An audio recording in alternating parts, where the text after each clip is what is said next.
There's nothing you can do about the past, but you can do a great deal about your future. You don't have to be the same person you were yesterday.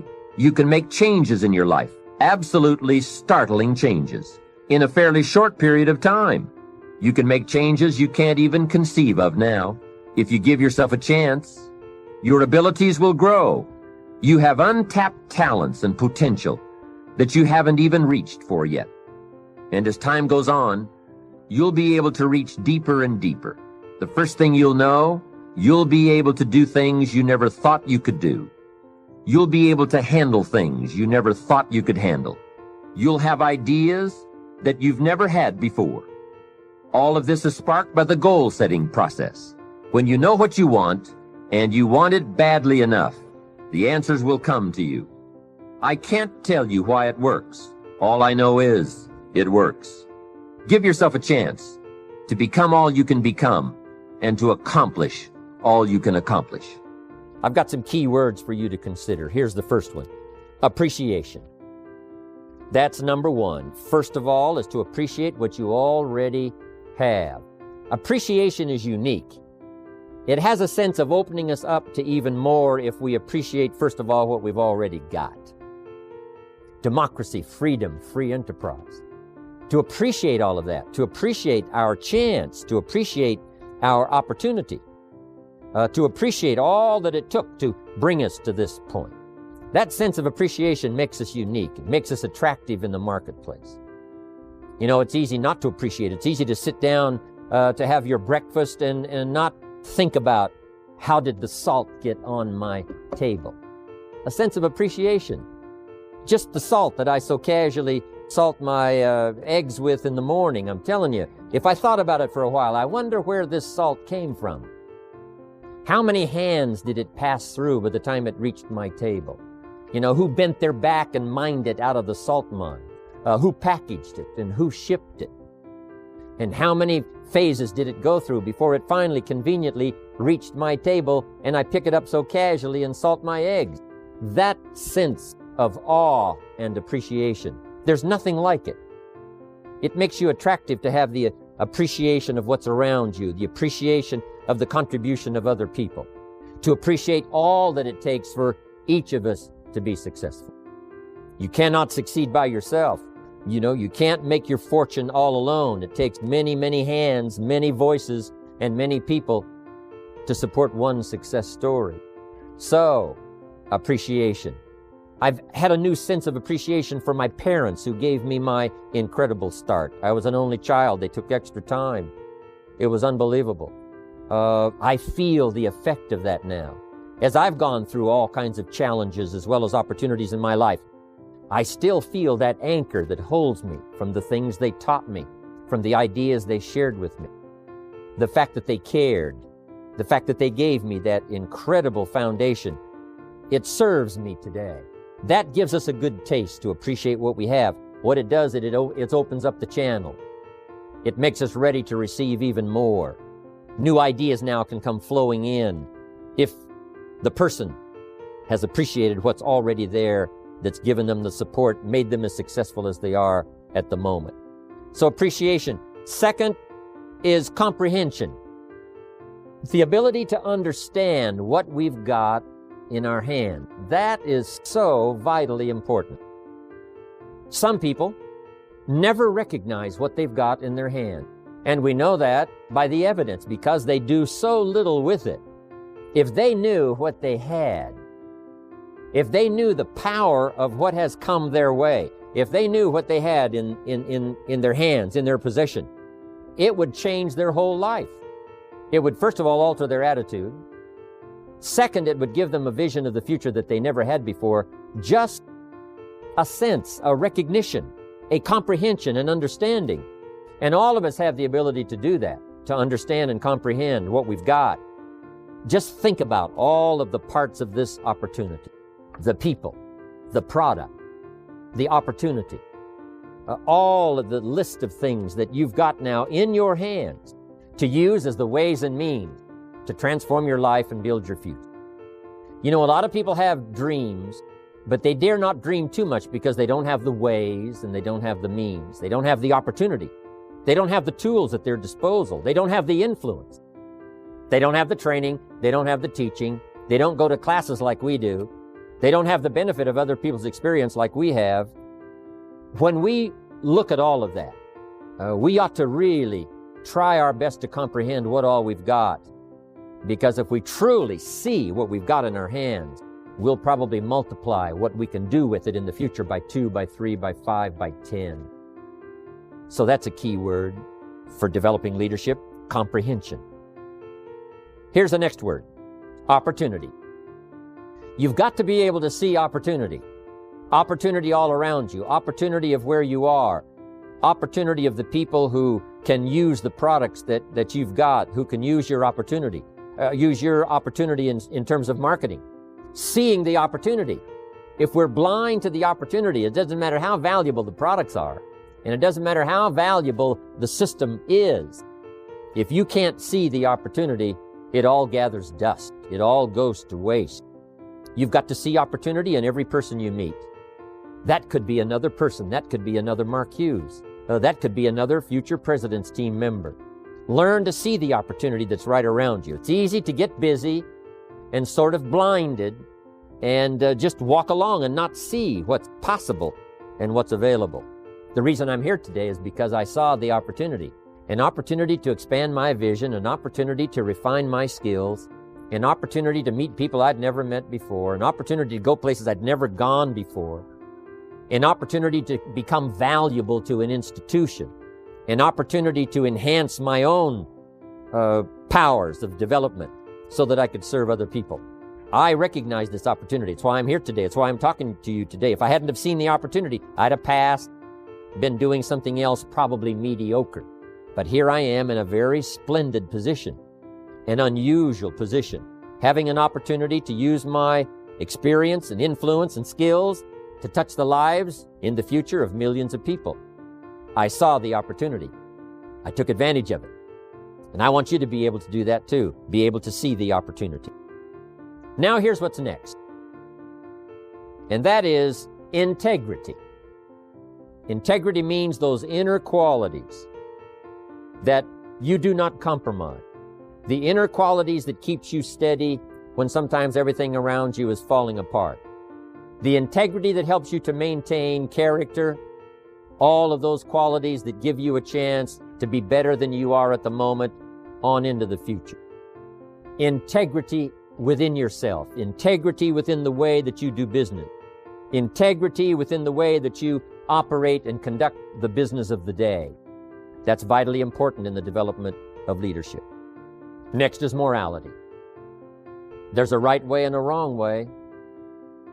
Civilization is simply a matter of suppressing that dark side of our nature and appealing to the bright, positive side of our nature.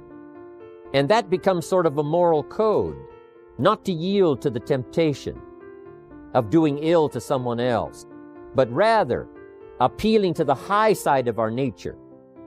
President Lincoln, who was one of the presidents of America, said, hopefully we will listen to the better angel of our nature that appeals to the high side, that says, sure enough, there is something to be said for morality, the right and the wrong. But let us constantly work toward developing ourselves on the moral side of doing what's right. And one of the best teachers of the morality is your own conscience. That little small voice inside that tells you you've crossed the line, that tells you this wouldn't be the right words to use, this would not be for the betterment, this would not be win-win, this is going to destroy, this is not going to develop.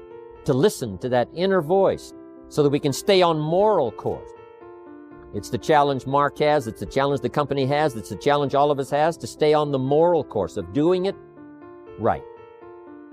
The morality of the marketing system. Doing it right, very important. There's no need to compromise that position and be tempted to do it wrong. Here's another one. People. One of the most important words in the vocabulary of leadership is people. Here's what's important to understand. People is where the fortune is. In fact, you could just interchange the two words, fortune, people. People, fortune.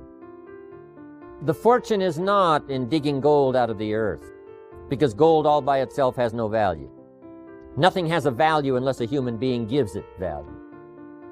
What value is gold? You can't eat it. What value is everything else unless human beings give it value? To understand that people is where the fortune is. Developing customers who are people, developing distributors who are people. I talked to a banker one time and he said, I'm in the banking business. And I said, well, does a corporation borrow money from you? You know, do the banks and the offices and the office chairs and the systems of the corporation borrow the money? And he said, no, someone from the company comes and fills out a loan and I loan money to the company. Then I said, really what you're in is the people business. You're not in the money business or the banking business, you're in the people business. And so it's true with all of us. We're in the people business. A unique sense of appreciation. When I first saw this kind of marketing at age 25, I said to myself, if it's unlimited, the people I can introduce to the business, then I shall become wealthy. Because something told me, and I didn't have the full education back then, but something told me that if I found a way to provide benefit for someone else, I could earn money. Something told me. I must have gotten it from my parents, some of my early training that said people is where the fortune is. So that's where you have to take great care in your business. Yes, take care of your money. Yes, take care of your system. Take care of the setup. Take care of the meetings. Take care of all the details. But here's what you've got to do if you really want to make a fortune. Take care of your people. Because people is where the fortune is. If you help them grow, they'll help you grow. If you develop them under you, they will lift you up. You can lift up sales and it'll fall back down. You can lift up volume and it'll fall back down. Lift up the people and you won't fall down. You'll have the foundation. There you'll be ready for the future. Develop these 5 abilities as part of your personal development quest. Here's the first one. Develop the ability to absorb. The ability to soak it up like you're doing today. Be like a sponge. Don't miss anything. And not just the words. It's true, don't miss the words, but don't miss the atmosphere. Don't miss the color. Don't miss the scenario. Don't miss what's going on. Most people are just trying to get through the day. Here's what I want you to be committed to do. Learn to get from the day. Don't just get through it, get from it. Learn from it. Let the day teach you. Join the University of Life. What a difference that'll make in your future. Commit yourself to learning. Commit yourself to absorbing. Be like a sponge. Get it. Don't miss it. I've got a personal friend of mine who's so gifted in this area. I think he has soaked up and remembers everything that's ever happened to him. He can tell you as a teenager where he was and what he did and what he said and what she said and how they felt and the color of the sky and what was going on that day. And the reason is because he gets it. He gets it. He gets it. I'm telling you, it's more exciting to have him go to Acapulco, come back and tell you about it, than it is to go yourself. He's unbelievable. He's got this extraordinary gift. And why is it? When he's there, he doesn't miss anything. Here's a good phrase for you to jot down. Wherever you are, be there. Be there to absorb it up. Be there to soak it up. Take a picture if you can. But take pictures of your mind. Let your soul and heart take pictures. Get it, capture it, absorb it. That's such an important ability to develop, the ability to get it, don't miss it. Don't be casual in getting it. Key phrase, casualness leads to casualties. Second, learn to respond. The ability to respond means let life touch you. Don't let it kill you, but let it touch you. Let sad things make you sad.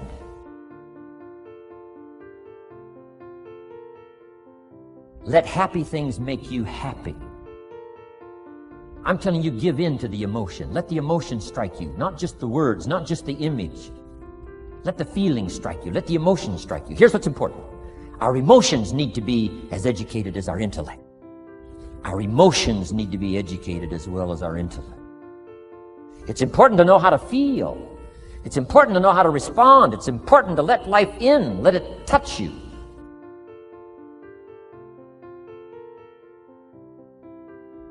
I'm the greatest guy in the world to take to the movies. I get into a good movie.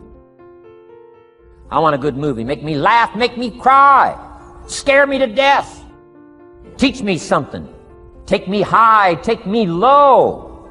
Just don't leave me as I was when I came in.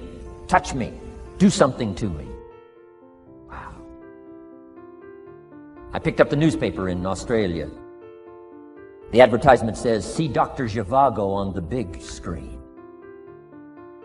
I said, my gosh, I gotta go see it on the big screen. I'd seen it, 2 or 3 times before, but the big screen, I love the old theaters, right? The balconies and the chandeliers and the draperies and all the stuff, the big screen. So I go one more time, see Dr. Zhivago, and sure enough, I'm swept away one more time. Story of the Russian Revolution, Dr. Zhivago, and that whole scenario. I had always missed the importance of the ending of that movie until this time. The other times I missed it. I'm telling you, this time, I got it. Comrade General said, Tanya, how did you come to be lost? After he'd found her, right? Said, how did you come to be lost? And she said, well, I was just lost. He said, no, how did you come to be lost? She said, well, we were, the city was on fire when we were running to escape, and I was lost. He said, no, how did you come to be lost? And that's what she didn't want to say. He finally pressed her again. How did you come to be lost? And he said, well, she said, well, while we were running through the city and it was on fire, my father let go of my hand and I was lost. That's what she didn't want to say. Comrade General said, Tanya, that's what I've been trying to tell you. Komarovsky was not your real father. He was not. I'm telling you, I've been looking all over for you, and I think I found you. This man, my relative, Dr. Zhivago, the poet. I'm telling you, he was your father. And Comrade General said, Tanya, I promise you this, if this man, your real father, had been there, I promise you, he would never have let go of your hand. And I got it. This time I got it. The other times I'm eating popcorn waiting for the movie to finish. I'm asking you to get it. Absorb and respond. Now here's the third ability. Develop the ability to reflect. Reflect means go back over.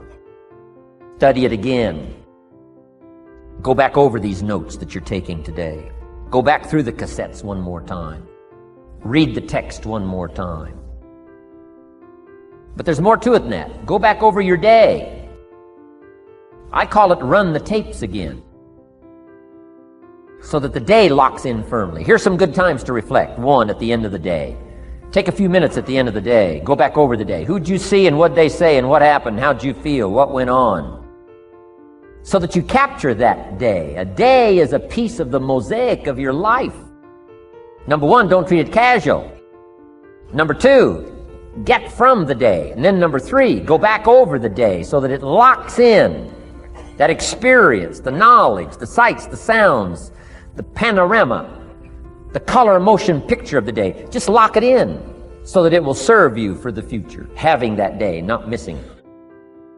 Next, take a few hours at the end of the week, called time to reflect. Go back over your day timer, go back over your calendar, go back over your appointment book. Where did you go and who did you see and how did it feel and what went on? Capture that week. A week is a pretty good chunk of time. Next, take half a day at the end of the month, called time to reflect. And do the same thing again. Go back over what you read, go back over what you heard, go back over what you saw. Go back over the feelings to capture it so that it serves you. Next, take a weekend at the end of the year to establish this year now firmly in your consciousness. Old Testament says a unique scenario unfolded according to the law, and that was they worked 9 years, and the 10th year was a sabbatical.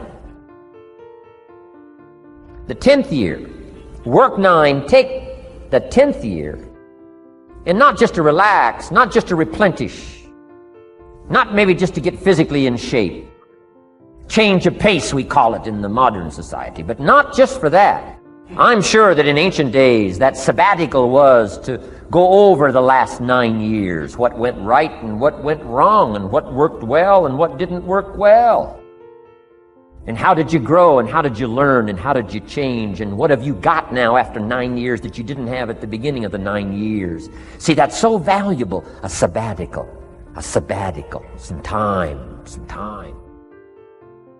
There's also something to be said for solitude when you reflect. Sometimes you can reflect with somebody. Husband and wife reflect on the past year, right? Parents reflect with their children on the past year. How did we do it, and how didn't we do it, and how could we improve? Colleagues can reflect with each other. But now here's one of the most important. You got to learn to reflect with yourself. There's something to be said for solitude. There's something to be said for taking those occasions to shut out the world and shut out everything else for a while. When you live a very public life, you treasure solitude. A chance to reflect, go back over my life, go back over my skills, go back over my experiences. Alone. There are some things you need to do alone. Ponder, think. Here's what's really powerful, learning to gather up the past and invest it in the future. Gather up today and invest it in tomorrow. Gather up this week and invest it in the next week. Gather up this year and invest it in the next year. See, that's so powerful, rather than just hanging on one more year, hanging in there, seeing what's going to happen. Learn, study. This is part of the personal development quest, becoming better than you are, more valuable than you are, not just in terms of economics, in terms of motherhood, in terms of fatherhood, in terms of being a better brother, a better colleague, making a better contribution to the family, to society, to the community, to the church, to the office, to the commitment, to the partnership. Doesn't matter what it is that has value. Work on yourself, then you bring more value to the partnership, to the marriage, to the franchise, to the corporation, to the enterprise, to the community, to the nation. Self-development, personal development. The best contribution you can make to someone else is self-development, not self-sacrifice. Self-sacrifice only earns contempt. Self-development earns respect. Pity the mother who says, I'm just going to give up my life for my children. Self-sacrifice is not noble. Self-investment is noble from self-development. If I work on myself and become more valuable, think of what that'll do for our friendship. I used to use the old expression, you take care of me and I'll take care of you. I found out how shallow and short-ended that was. And I changed it to read like this, I'll take care of me for you, if you will please take care of you for me. And this is part of it, the personal development, that we work harder on ourselves than we do on our job. Now we bring that to the friendship. Now we bring that to the marriage. Now we bring that to the family relationship as a father, as a mother. And we develop the strength and we develop the power. That's key. And it takes, I think, this scenario of disciplines, these abilities, to acquire those gifts and those skills so that we bring more. Now, we bring more to the next week. We bring more to the next month. We bring more to the next year. If you follow this absorb, respond, and reflect. I said to my father, when he was about to turn 76, his 76th birthday, I said, dear father of mine, can you imagine what it's going to be like to gather up the last 75 years of your life and invest them in your 76th year? What a difference of philosophy, rather than just hanging on one more year. Gather up 75 and invest them in the next one. Gather up the last 6 years and invest it in the next year. See, that's so powerful in communication, which we're going to study soon. So powerful. So consider this. 1, the ability to absorb. 2, the ability to respond. 3, the ability to reflect. Here's number 4, develop the ability to act. Take action. Not hasty if it isn't required, but don't lose much time. Here's the time to act. When the idea is hot and the emotion is strong. That's the time to act. You say, Mr. Rohn, I'd like to have a library like yours. See, if you feel strong about that, what you got to do is get the first book and then get the second book. Before the feeling passes and before the idea gets dim, action pronto, action immediate, action as soon as possible. Because if you don't, here's what happens. We call it the law of diminishing intent. We intend to when the idea strikes us. We intend to when the emotion is high. But now if you don't translate that into action fairly soon, now the intent starts to diminish. And a month from now it's cold. A year from now, can't be found.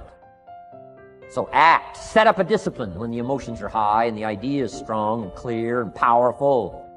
That's the time to set up the discipline. Somebody talks about good health and you're stirred. Say, right, I need to get a book on nutrition. Get the book before the idea passes and before the emotion gets cold.